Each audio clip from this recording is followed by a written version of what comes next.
Good early afternoon, guys. I think all of us are in the afternoon. I don't think anyone is in the morning part, so I'm not going to waste my time. I would like to wish everyone happy new year, happy and healthy new year, and we can just only move that way. So, so again, guys, we are blessed. We've got extremely kind person who is going to teach us. Heart of gold. Plus, he likes to be called a nerd, but I mean, if it's a nerd, he's a genius. He's a bugs genius. So anyway, without further ado, now I don't know, he is a chief science officer with Microbiome Labs. I don't know how many of you are familiar with microspores and the science behind the bugs, the probiotics and the spore biotics and everything. But meantime, as I said, he is encyclopedia of all the microbial world. Dr. Krishnan, welcome. Thank you very much for the lecture number 3. And it's all yours, please. Thank you. Yeah, it's my pleasure. Thank you guys all for being here. This is actually our first, or certainly my first interview in Talk of 2021. So it's a good way to start the year. So yes, going out on top. I was on vacation until just Saturday. So nice to be back and nice to get back into the deep of science. And I think what we decided we were going to be talking about is understanding the vaccines that are right now. And we could talk about the role of the microbiome in the function of the vaccine. That's going to be a critical part. And then we were also going to talk about microbiome testing and really kind of understanding microbiome testing. So first, and we can, if any of you have any particular questions, you can either throw them in the chat box, wave your hand around so we could see. But let's jump into the vaccines a little bit. The vaccines is a really, really interesting topic.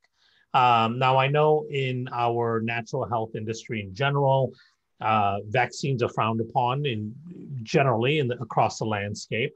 But the science behind vaccination and the science behind directed immunity with vaccination is pretty sound, right? The big problem is, what are all the things that they're adding in there? Can those have,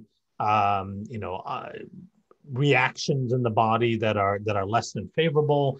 Can vaccines cause injury? All of those are the big questions around that.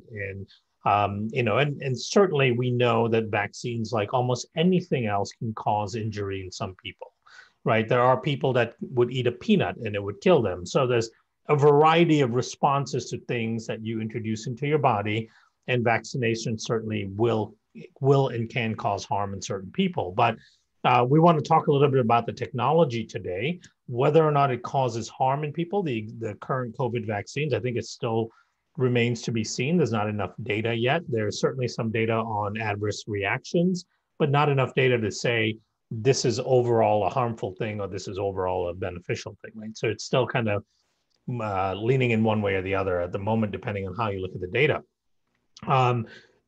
But here's what's so interesting to me about the COVID vaccines. Number one is it's the first time that they're using an mRNA vaccine, right? This technology has been around for a long time. It's been tested for a long time. This is not new technology that was just developed now. It's been around for a long time. There's been talk in the vaccine world over the last decade or more of switching to mRNA vaccines. There's a number of reasons for that. Number one is it's much cheaper and easier to grow these vaccines up, right? Because most of the other vaccines, and I'll distinguish the difference between them and conventional attenuated virus vaccines and so on, but know that it's easier and cheaper to grow things up. And number two, it's easier and cheaper to change it if the target organism changes, like we see in COVID, in SARS-CoV-2, how the virus, and like any other virus, can evolve and mutate and change over a period of time. We see that in the flu vaccines, where it's a little bit problematic because they try to figure out what's going to be the predominant version of the flu in a year, in a particular given flu season. They create the vaccines well beforehand because they need that lead time for the production. And then more often than not, they create vaccines that are less effective to that year's flu. But depending on the CDC data, it's anywhere between 24 to 40% effective from season to season, right? So it's problematic, and it's hard to change it because they're using live attenuated virus typically. So let's talk a little bit about this new technology. What does it mean to be an mRNA vaccine? The mRNA vaccine is basically a vaccine that's derived from an mRNA code. That's the messenger RNA. That's the code that codes for the spike protein on the virus, right? So the spike protein is the most lethal component of the virus because that protein is essential for the virus to bind to the ACE2 receptor and then also to enter the cell itself. Without the spike protein being functional, the virus cannot infect the cell. And so all kinds of therapies, everything targets the spike protein. So if you can stop and neutralize the function of the spike protein, the virus is basically ineffective in terms of its capability of causing infection. Kiran, let me interrupt you for a second, please. Thank you. Now, there is not only one spike. You said there's not only one spike? There's not only one spike. So how do they know that the particular mRNA from that spike and the virus is mutagenic? Yeah, exactly. So there's a couple of different things. Number one is, of course, the virus is coated with spike proteins. The mRNA that they've designed is designed to code for multiple spike proteins. So it creates many different versions of spike proteins. Now, one of the benefits of an mRNA vaccine is that you also build into it the mutagenicity of the translational step, right? So what does that mean? So the way a virus mutates, obviously the virus is not an intelligent being that's sitting there and going, okay, I need to change this and change that in order to evade the immune system. It's accidentally doing it, right? Those mutations occur accidentally during translation, which is the conversion of the viral DNA to mRNA, and then through transcription early, and then translation, which is to protein, where the mRNA is being converted to protein. So in those steps is where the accidental mutations take place. And when the accidental mutations take place, it creates new versions of the virus with slight changes on the spike protein or the envelope or different areas of the virus. And those mutations become selected for if the mutation is beneficial to the virus, right? So doing an mRNA vaccine means that you're still capturing that translational part, meaning the mRNA is going into the cell and it has to be translated to protein. Now, during that translation, the cell can make errors, right? And the ribosomes that are doing the translation can actually make errors. And if it makes errors, it's mimicking what naturally happens when the virus enters into the cell. So it could, in theory, create many different versions of the spike protein as the virus does in a natural habitat, right? So, sorry, one more thing, sorry. So if that mRNA is not going to eventually, like a retroviruses, it's not going to convert into DNA? No, it cannot. No, it cannot. It's not a retrovirus. It doesn't have what you call the operons and things on it that need to go use reverse transcriptase. The reverse transcript is what's required in order for it to go from mRNA back to DNA. And it has to have these operating regions on the mRNA in order for it to be able to do that. And this mRNA doesn't have that. So it doesn't have the capability of reversing back to DNA. And the nucleus of the cell, which is where our DNA is actually protected from entry from mRNA, because we make mRNA all day long, right? Every minute of every day, we're generating mRNA. And what the cell doesn't want is the mRNA to go back into the nucleus. mRNA stays in the cytoplasm where the ribosomes are, and then it gets translated into protein in the cytoplasm. So it works the same. So the idea behind this is, okay, let's take the virus's code for the spike protein, and then we inject that code into a human cell. then just like the process of infection, that code gets run through our ribosome. We end up making the spike proteins, just like in a normal course of infection. But that act of making the spike protein alone will start triggering an immune response, right? And the immune response will start in the cell, and then it'll translate to outside of the cell once the spike proteins are actually made. So let's talk about what that is. Now, first, in order to get the mRNA into our cell, that's another step, and that's part of the controversial component of this vaccine, right? Because you have to wrap that mRNA in something to protect it and to direct it towards our cells, right? And so right now they're using a lipid bilayer. It's a nanoparticle. It's a fatty acid lipid bilayer. It mimics the bilayer of a cell, right? And the reason for that is when you have this mRNA in this lipid bilayer and it's floating around, it actually fuses with our cellular bilayer. And then once they fuse, it opens up and the mRNA can sneak through. Now, the big question that a lot of people have is, how safe is this nanoparticle lipid bilayer thing? We haven't used it widely. This is, again, the first time we're using an mRNA. Theoretically, it shouldn't cause issues, but we don't know. We don't know until millions and millions of people have been vaccinated and they keep really good records of serious adverse events and all that, because it hasn't been introduced at this scale into the population. So right? what is used for this lipid layer? So it's basically almost like a liposomal idea? Yep. It is, and our industry is very familiar with that stuff, right? Because we use the liposomal type of technology. We use nanotechnology to deliver nutrients deeper into the cell for more bioavailability and so on. So it's very similar technology. The whole idea is that it helps direct that mRNA to cells. Because any cell in the body that has a lipid layer is going to get attracted to that mRNA. Right. So when they inject it into the arm, it's going to go into the muscle cells. It's going to go into the smooth muscle cells and so on. And it's going to trigger an immune response that way. So that's the part that's a bit controversial. So what are they using for this lipid? How, let's say, stimulative, foreign, allergenic or something? Now, they don't really need to. So they don't need to have an adjuvant for the immune response in this case, right? So typically what happens when you have a attenuated virus or a kill virus vaccine, you have to have an adjuvant in there because the body may not react to that viral vector, right? For example, the Oxford vaccine, the AstraZeneca Oxford vaccine uses a chimpanzee adenovirus, right? So it's a chimpanzee cold virus as the vector to transfer, in this case, the DNA of SARS-CoV-2 into the cell. One of the issues there is that because our body has never really seen this chimpanzee virus, it may actually not react to it effectively. And because it doesn't react to it, then you won't produce this big, robust immune response, right?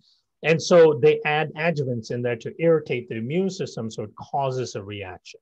With the mRNA technique, you don't actually have to have an irritant or an adjuvant.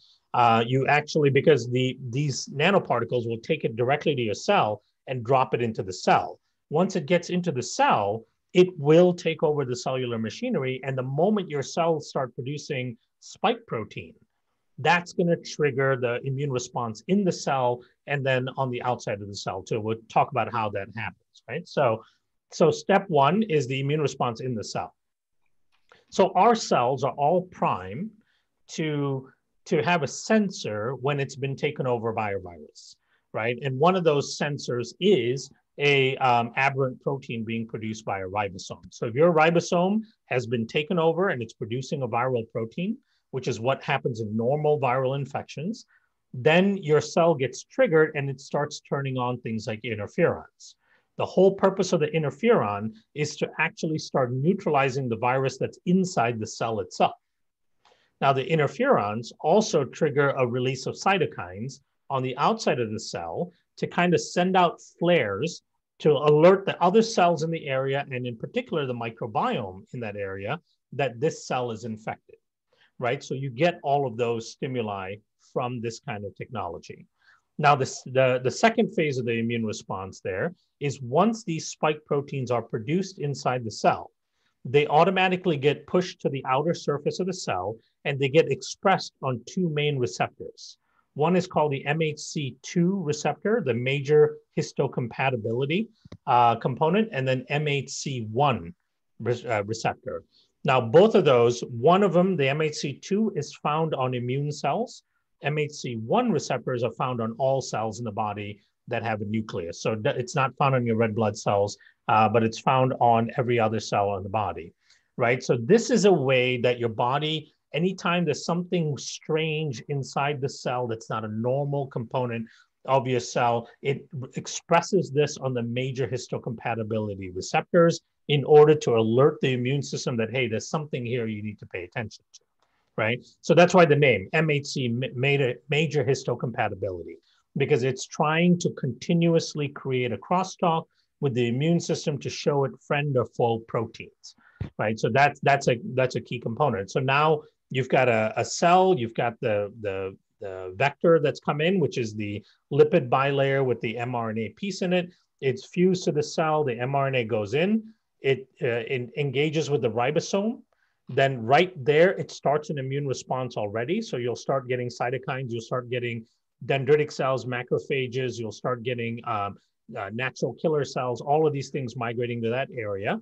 Then you start producing the spike proteins. Once the spike proteins produce, they'll start being represented on the surface of the cell. Now, if it's an immune cell that's infected, like a macrophage or dendritic cell or B cell, it's going to present it on MHC2. And when it does that, the next cell that comes along and couples with that receptor is something called a T helper cell. The T helper cell will see this MHC2 that's holding the spike protein. It'll come along and it'll bind to it.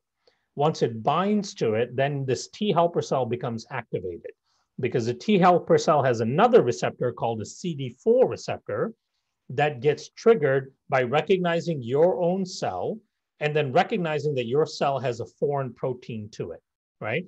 Now your helper T cells are activated. The helper T cells do the really important part of triggering the adaptive immune response. So the helper T cells will now release a bunch of cytokines, which will recruit more helper T cells.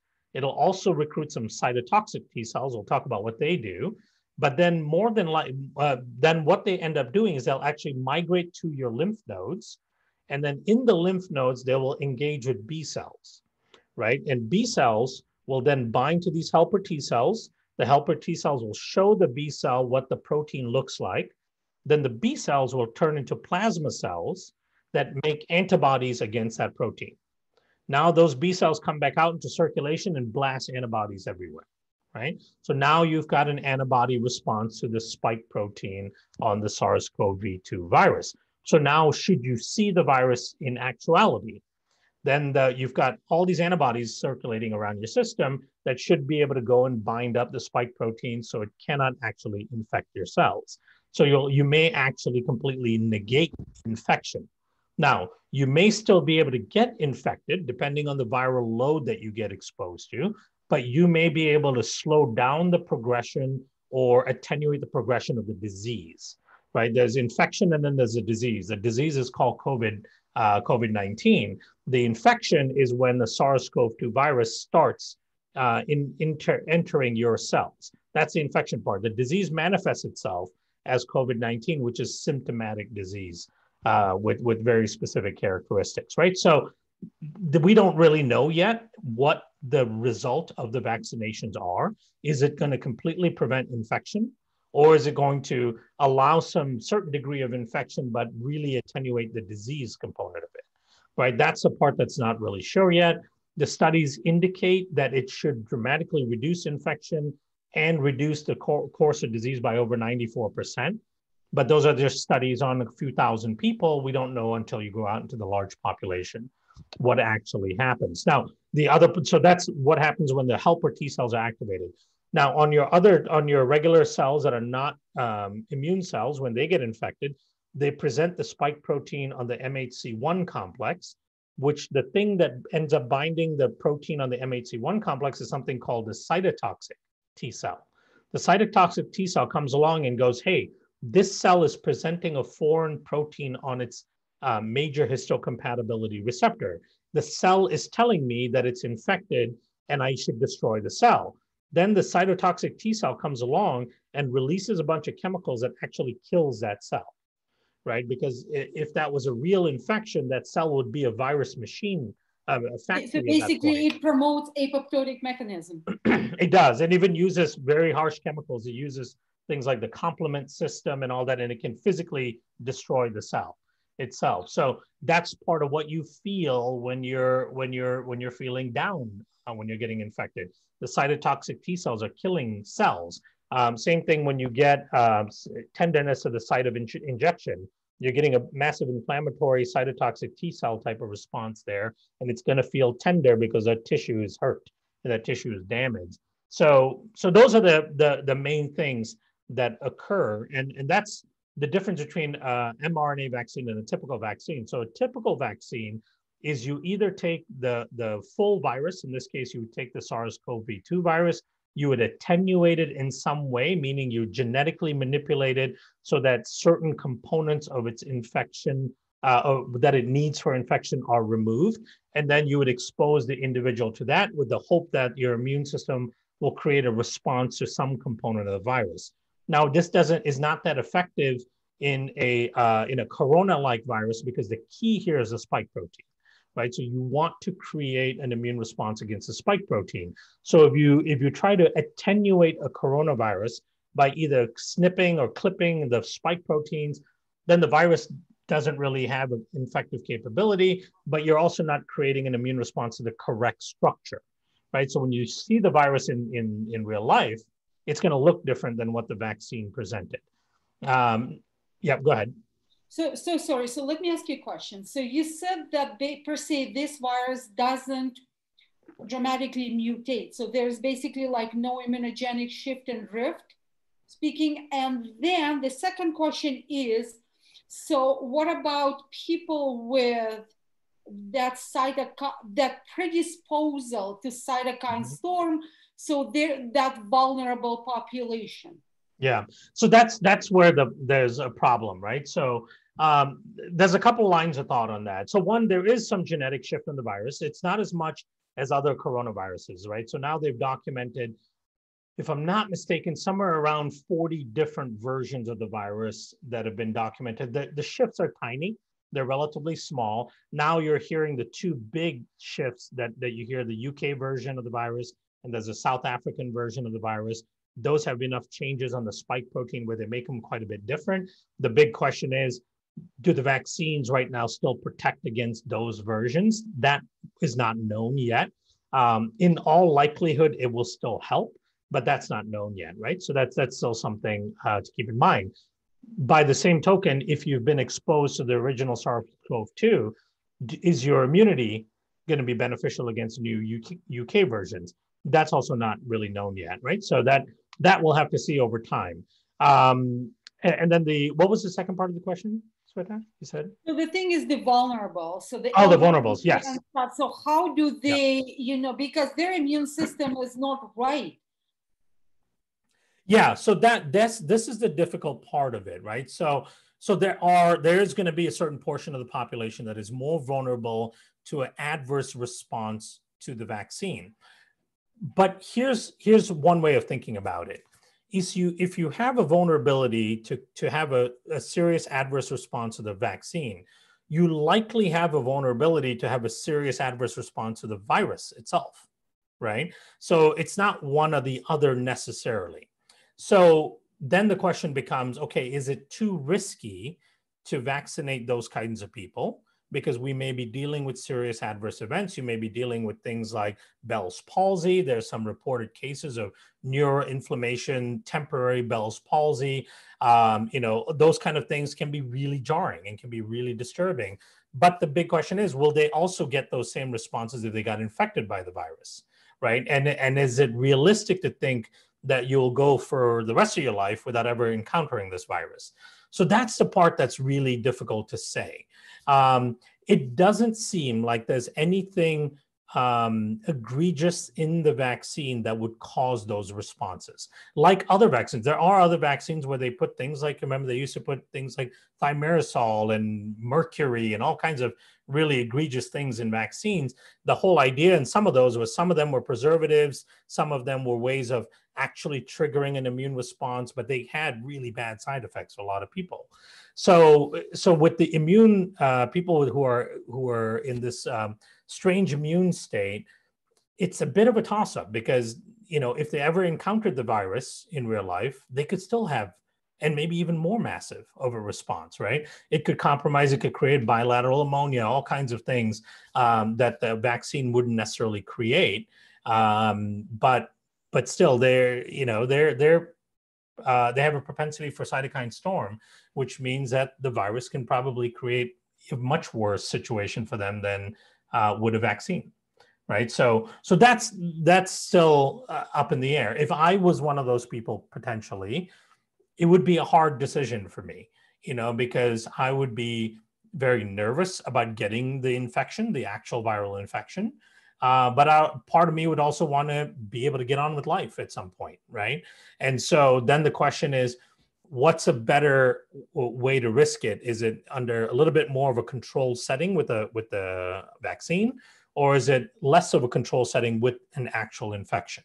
Because you don't know what viral load you're going to get. You don't know how you're going to get it. Is it going to affect your upper respiratory tract, your lungs? Is it going to affect your neurological systems? You're going to lose taste and smell for several months. Are you going to be one of those COVID long haulers? It's a really difficult decision to make.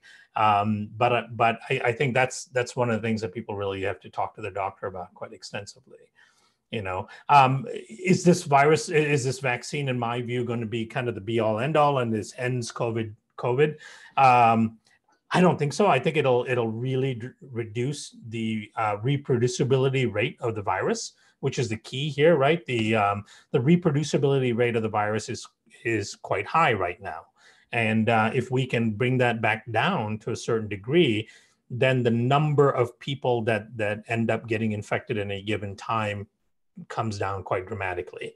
That in itself can alleviate angst for people, anxiety for people, because you're not hearing these insane numbers every single day, right? Exactly. I was thinking of quote unquote placebo effect, because it's a huge psychological factor. Absolutely. On another topic is there may be an association when you do the vaccine and then you start working on your microbiome. Yeah, so that's a key part of it, right? So any vaccine, whether it's an mRNA vaccine, it's a live attenuated virus, it's a live genetically modified virus, whatever it may be, every vaccine is dependent on your immune response in order for it to be effective, right? A vaccine just provides your immune system a target. That's all it's doing. Whether your immune system fires correctly against that target is still dependent on how your system is functioning. And whether or not your immune system is functioning properly is largely based on your gut microbiome, right? Your gut microbiome largely controls the functionality of your immune system, especially in response to things like viral vectors, right? So number one, when you get a vaccine, if you inject it into your system, do you even mount an adequate immune response against that vector? That is determined by your microbiome. What type of response is it? Is it a heavy cytotoxic T cell response with a big cytokine storm? Or is it a helper T cell, B cell response with less inflammation, more antibody production, more memory T cell production? That is also dependent on your microbiome. All of those factors are dictated by the gut microbiome. So in order for the vaccine to even have the effectiveness that it should, your microbiome will play a significant role.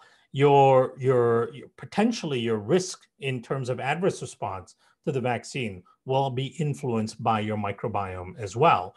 So no matter what's happening, and whether you encounter the virus in the wild, not through a vaccine, that your response to it is also dependent on your microbiome, right? So no matter what, at this point, as whether you're thinking about getting the vaccine, if you're even eligible for it, if you're still concerned about encountering the virus in the wild, you really need to continue to focus on your microbiome anyway, right? Because the microbiome controls the immune system for large part.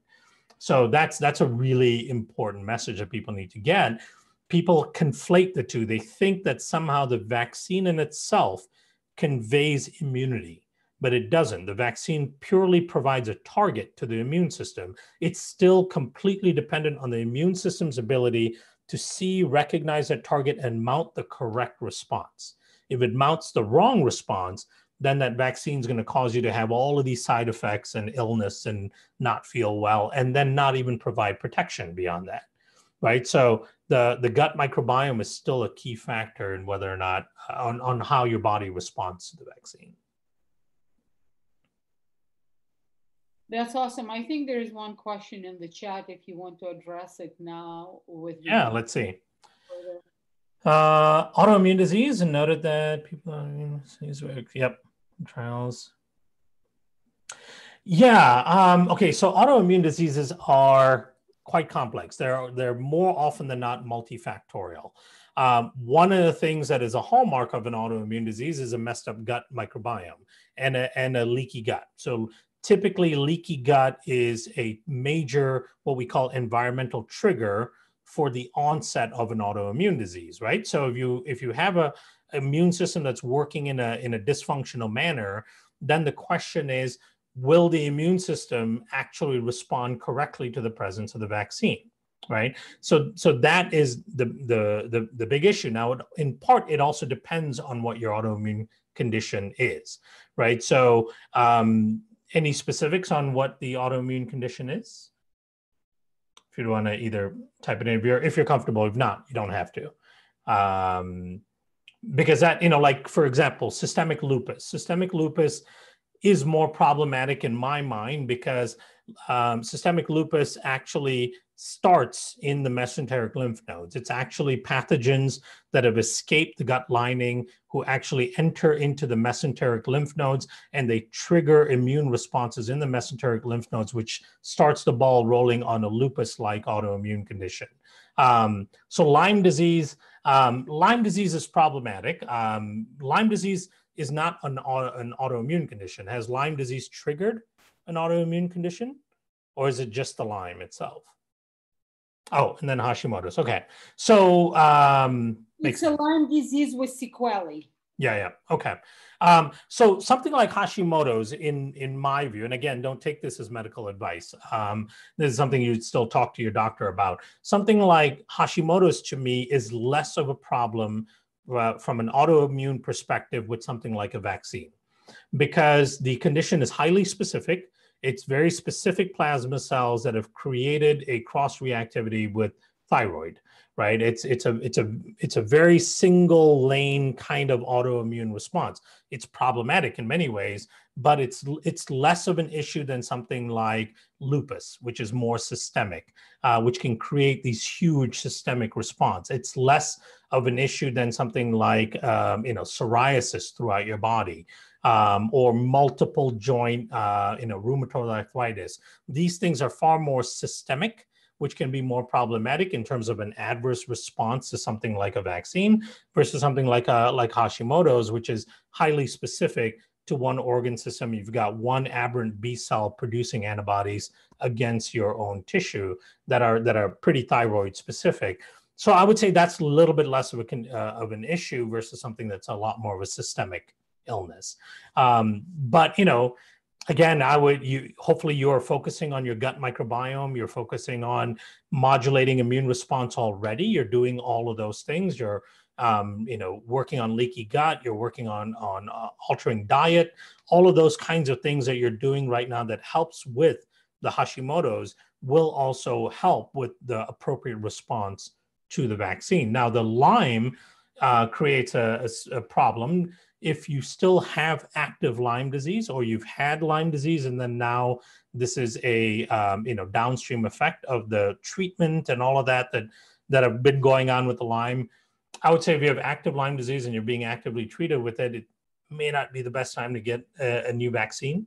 Your immune system may just not respond to it correctly. But again, that's something to talk to your doctor about. But yes, they did not include autoimmune people in the studies, and that's not atypical at all, because with autoimmune conditions, they're complex, they're multifactorial for the most part, and it's very hard to do the statistics when you include autoimmune populations within the studies, because it's really hard to understand, did the vaccine not work in terms of its normal conventional creating a response in the immune system, or is it because of all of the immune dysfunction that it did not work, right? So that's not at all atypical that they wouldn't include autoimmune people. And that's something that you really have to kind of take it case by case basis. There was a question if we can address on the effect of COVID on mitochondria. The effect of what, sorry? Would you please comment on the effect of COVID and mitochondria? Sure. Well, so what we know about it so far, there aren't any specific studies on it, but you're just going by scientific rationale and logic. Obviously, with the virus, like any other virus, you're infecting a cell, right? And when you infect the cell, then the cell becomes marked for destruction, whether it's doing it itself through apoptosis or it's getting killed by something like a cytotoxic T cell. What's happening is you are killing off cells. And as you're killing off your own cells, you're losing mitochondria, right? Because these cells can have tens of thousands of mitochondria in them. So let's say you've killed off 1 million cells. That's a lot of mitochondria you've lost. So now you've got this gap in energy production, right? And that could be part of the whole like really drowning fatigue that people feel, right? You've lost a lot of engines in your system. Now, the good thing is your cells will regenerate and they will put the mitochondria, they'll regenerate adequate mitochondria within the cells itself. But it takes time, and you have to make sure your nutrition is optimum. You have to make sure your microbiome is optimum at that point to have that appropriate repair that happens as well. Yeah, that's a whole thing. Whether the cell has a capability to actually do the mitochondrial to establish mitochondrial biogenesis to sustain it, because through killing mitochondria, it's a vicious circle. You accumulate that oxidative stress, which again harms your mitochondria, and it's like on and on and on. Yep. The question is on the COVID infection, the direct effect on the microgut and the GI. Yeah. I mean, one of the key things is that I think the statistic has changed now, but at one point it was reported that upwards of 40% of people had severe GI symptoms with COVID. And that's problematic because, of course, then COVID itself is causing a form of dysbiosis in the gut, right? Which then compromises your immune system, which then allows COVID to infect better in other areas outside of the gut, right? So it's a downward spiral for the body. And you can find, we know this for sure, you can find COVID in the stool for much longer than you can find it in a nasopharyngeal swab, right? So it can hang out in the gut for much longer. Now, why is one of those reasons? Well, one of the reasons is because the entire lining of the gut is full of ACE2 receptors, right? And COVID, it binds through ACE2 receptors. The gut lining, all of the cells, the intestinal cells, they all express lots of ACE2 receptors. And there's constant damage occurring in the gut just from diet and, getting exposed to toxins in the outside world and the things we eat and drink all the time. And anytime there's damage, this body expresses ACE2 receptors as part of the repair mechanism. So you've got this huge area where you can get viruses coming in, whether it's through the mouth, the nose, the eyes, everything drains into the gut eventually. So you've got virus that can enter the gut. And in the gut, it's got something like 28 feet of cells that all of them have the receptor that they like to bind to. So it's a great target-rich environment for the virus, the gut. And, and the immune response in the gut is a complicated immune response because there's all these microbes there as well.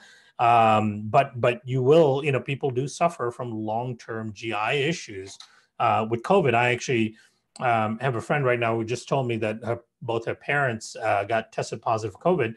And for the last 10 days since they've been positive, they've had really bad diarrhea, nausea, vomiting. That's been one of their main symptoms.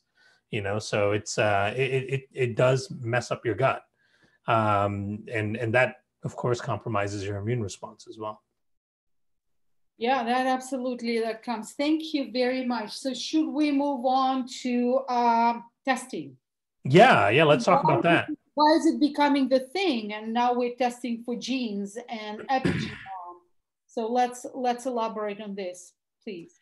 Yeah, so the whole idea is that, we're now about I'd say comfortably about 10 years into really heavy microbiome research.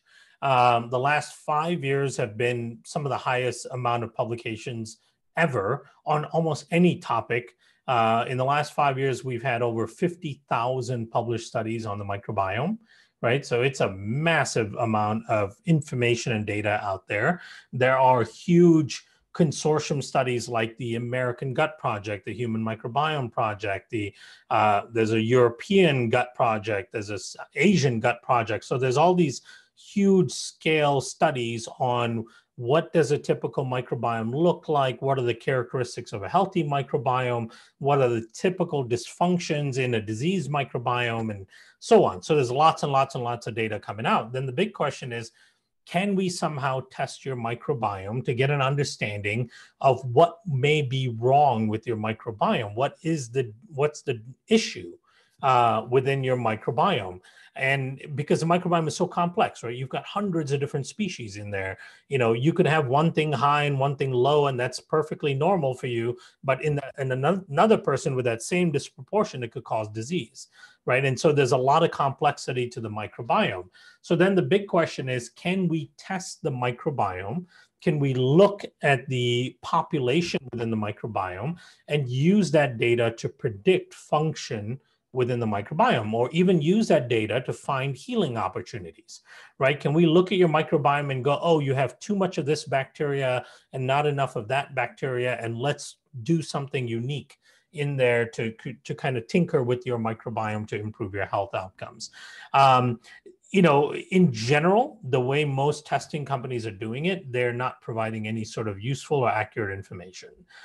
Most of the microbiome-based tests that are out there use something called 16S ribosomal RNA sequencing. They're sequencing DNA, but they're looking for the DNA sequences for the 16S regions, right? What does all of that mean? And I don't know if you want me to get into the technical part of the metagenomic side of microbiome science. I'll prefer to use analogies so it becomes easier to understand, right? So the vast majority of tests out there use this thing called 16S technology. To give you an idea on what that means, let's take Sveta, for example, right? She's got some very distinct physical traits about her. She's got this awesome short haircut. She's got the glasses. She's got a certain look to her. Now, if we're trying to identify her out of a population of, let's say, 300 women, right? And we had 5 Polaroid snapshots of different parts of the woman, we might be able to narrow it down to her, but we may not be able to positively identify her. Let me give you an example. One of the Polaroid shots may be just on the nape of the neck, a close-up of this part of the neck.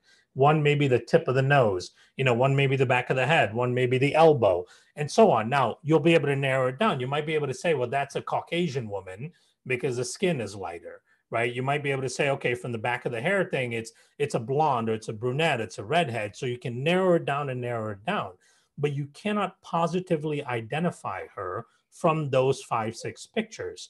So the way that sequencing technology works is it takes snapshots of the DNA sequences of different bacteria, and depending on how many snapshots they can put together, there's an algorithm that makes a prediction that it is this bacteria. So we might be able to take these 5-6 snapshots, narrow it down and go, okay, we know it's not an African American. We know it's not a blonde. We know it's not a redhead. We know it's not someone with dark hair. And we narrow it down. Now you might be in the range of 20 different people it could be, right? And then an algorithm makes a prediction which of those 20 people it is, but it may be a 1 in 20 shot, right? So that's how these sequencing technologies work. They're making predictions based on snapshots of genomic data on which bacteria is present in the testing that they're doing.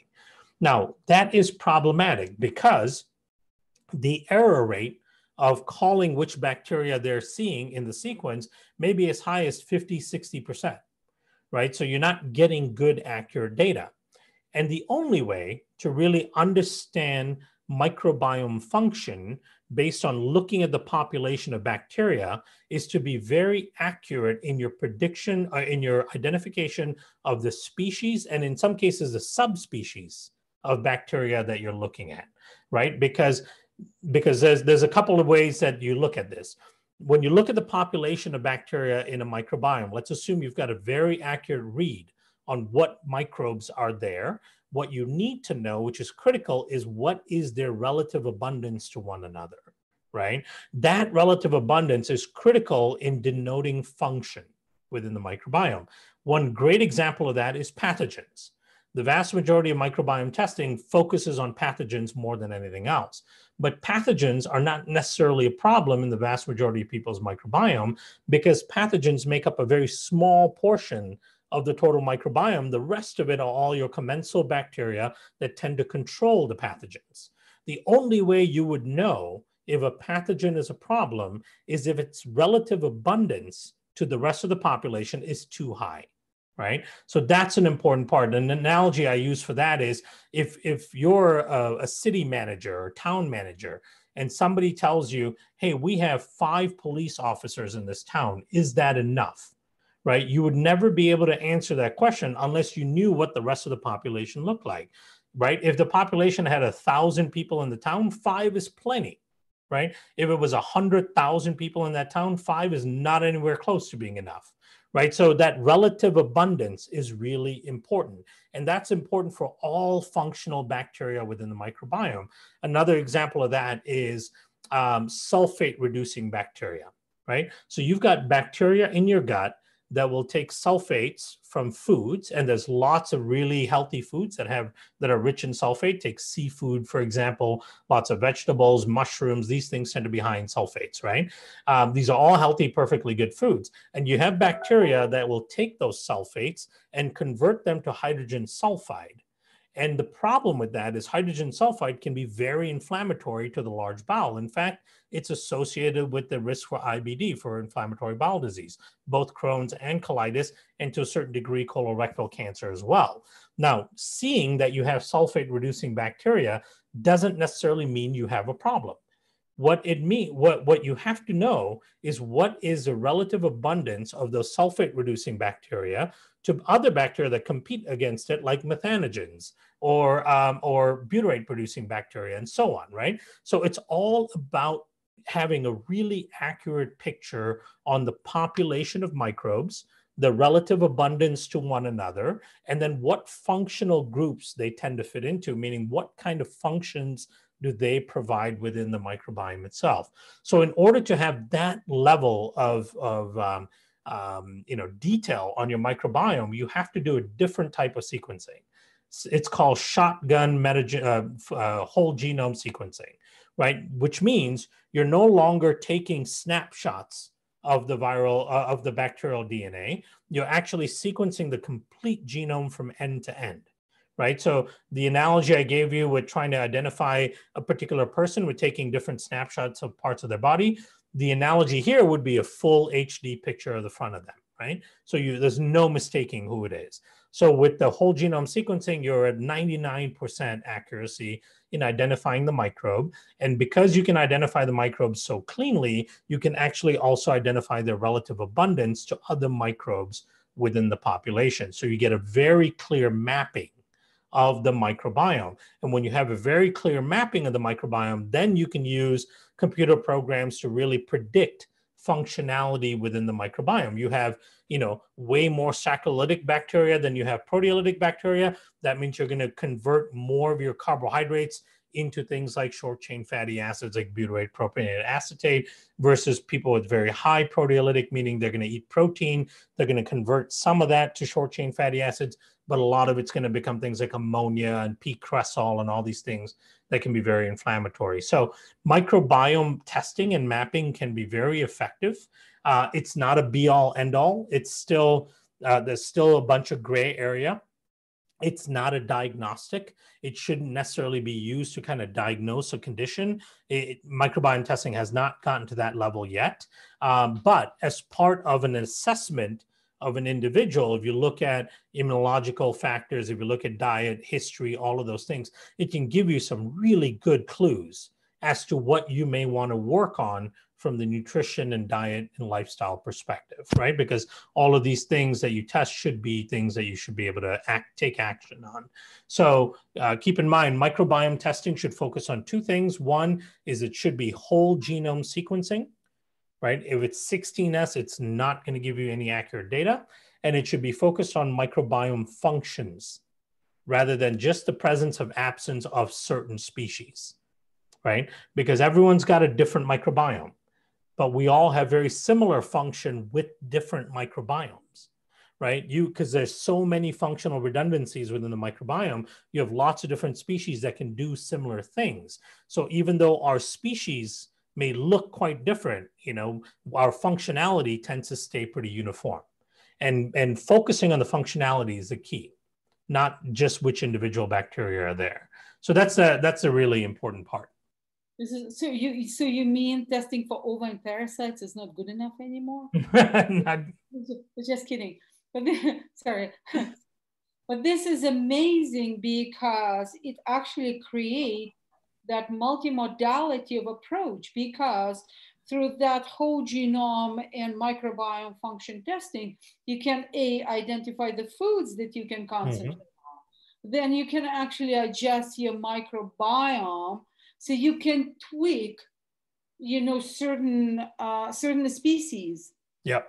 Actually needs to be, and it's so important because it's like, we're concentrating on the diets. Okay, let's do vegan. No, let's do paleo. Let's do pagan. Or no, let's do this. Let's do keto. Let's do adjusted. But again, this is all algorithmic as opposed to individualized specific.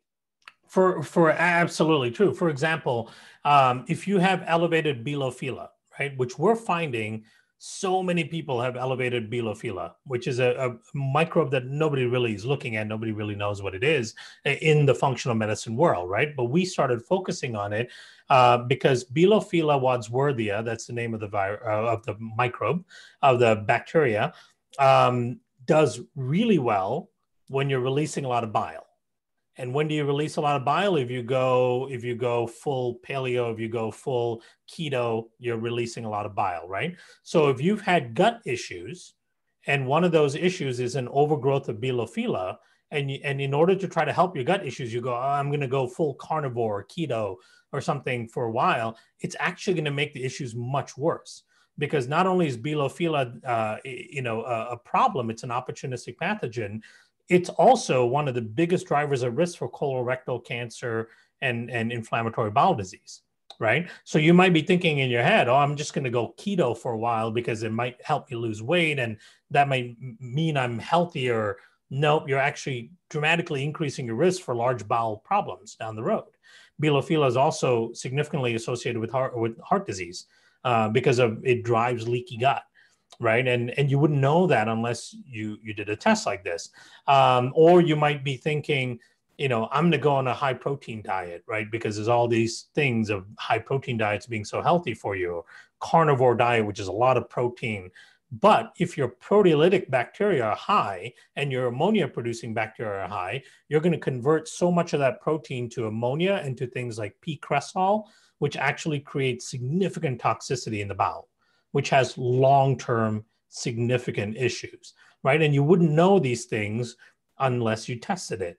So those are the kinds of things that we kind of focus on from a functionality standpoint, because there are very smart adjustments you can make to the diet to enhance certain functionality within your microbiome that may not be functional the way it's supposed to.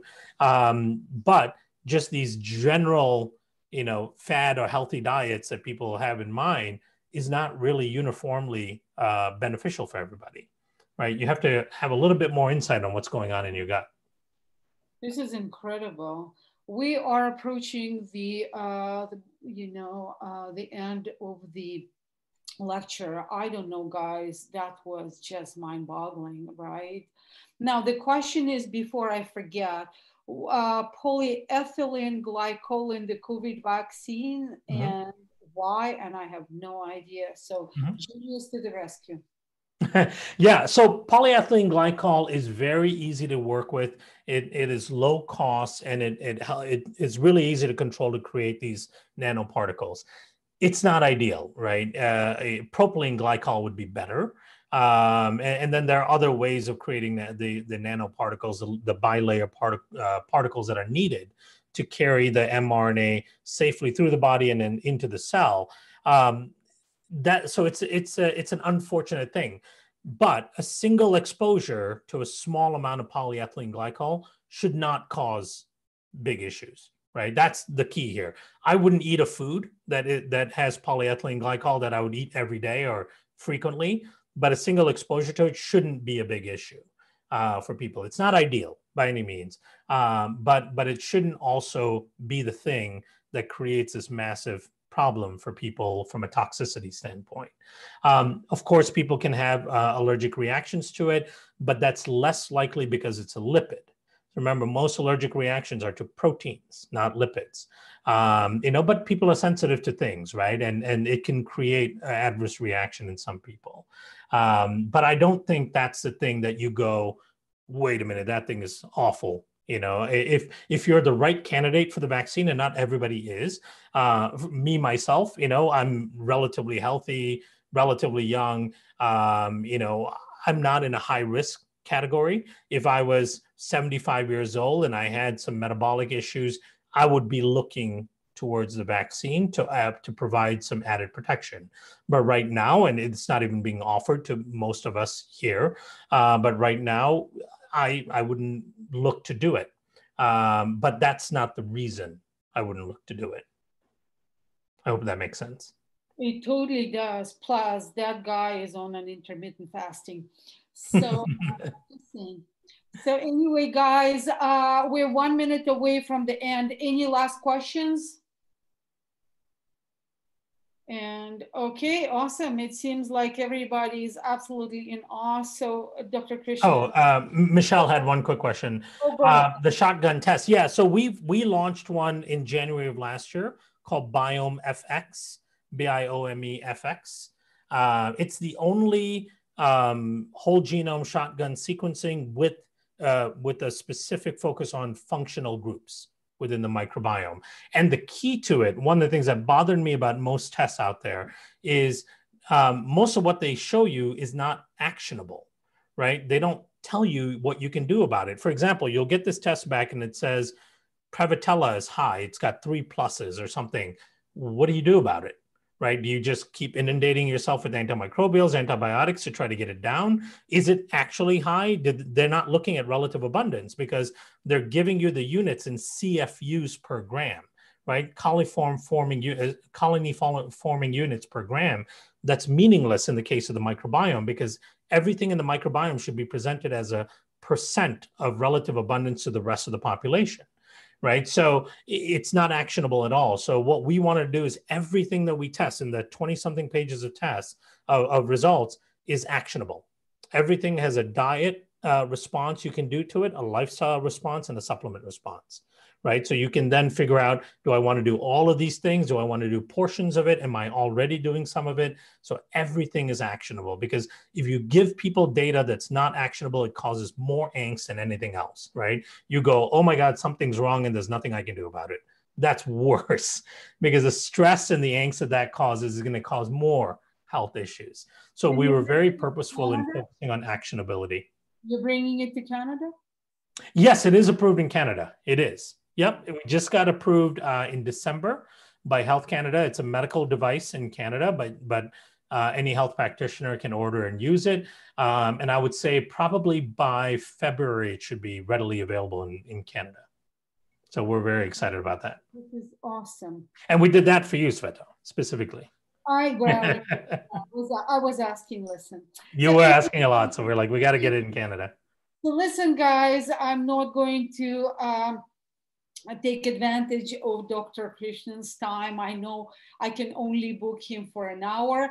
Now, in front of all the witnesses, are we allowed to start talking about lecture number 4? Because per lecture, we're only discussing 2 topics. Yeah, absolutely. Okay, Well, one of the things, yeah, let's do it. We could schedule it with Brittany.